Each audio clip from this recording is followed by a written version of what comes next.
Praise lord. దేవుని నామానికి మహిమ కలుగును గాక. మరొకసారి వీడియో ద్వారా మీ ఎదురు రావడానికి దేవుడు నాకు చూపించిన కృపను బట్టి నేను ఆయన స్తుతిస్తున్నాను.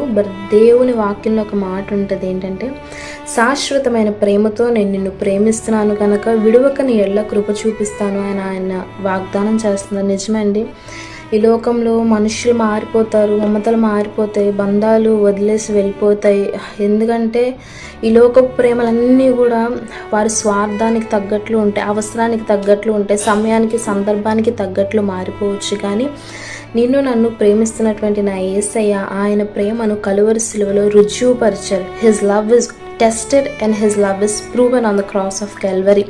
అందుకే ఈ లోకంలో మనుషులు విడిచిపెట్టేశారని, సడన్గా మనుషులు మారిపోయారని, సడన్గా మనుషులు మన వైపు నుంచి మన శత్రువుల వైపుకు వెళ్ళిపోయారని చెప్పి అస్సలు బాధపడొద్దు, వేదన పడొద్దు. ఎందుకంటే మనుషుల ప్రేమలన్నీ ఈ లోకంలో ధరణిలోనున్న ప్రేమలన్నీ నిన్ను విడిచిపెట్టి వెళ్ళిపోయినప్పటికీ మరణము వరకు నిన్ను కాపాడి, మరణం వరకు నిన్ను శాశ్వతమైన ప్రేమతో ప్రేమిస్తున్నటువంటి ఆ యేసయ్య ప్రేమను జ్ఞాపకం చేసుకుంటే ఈ లోకంలో ఉన్న మనుషుల ప్రేమలన్నీ దే ఫీల్ లైక్ అసలు వర్తియే కాదు, అసలు ఎంత మాత్రము ఎన్నికైనవి కాదు, అసలు వాటి కోసం సమయం వేస్ట్ చేసుకోవడం చాలా వృధా అని మనకి అర్థమవుతూ ఉంటుంది. కాబట్టి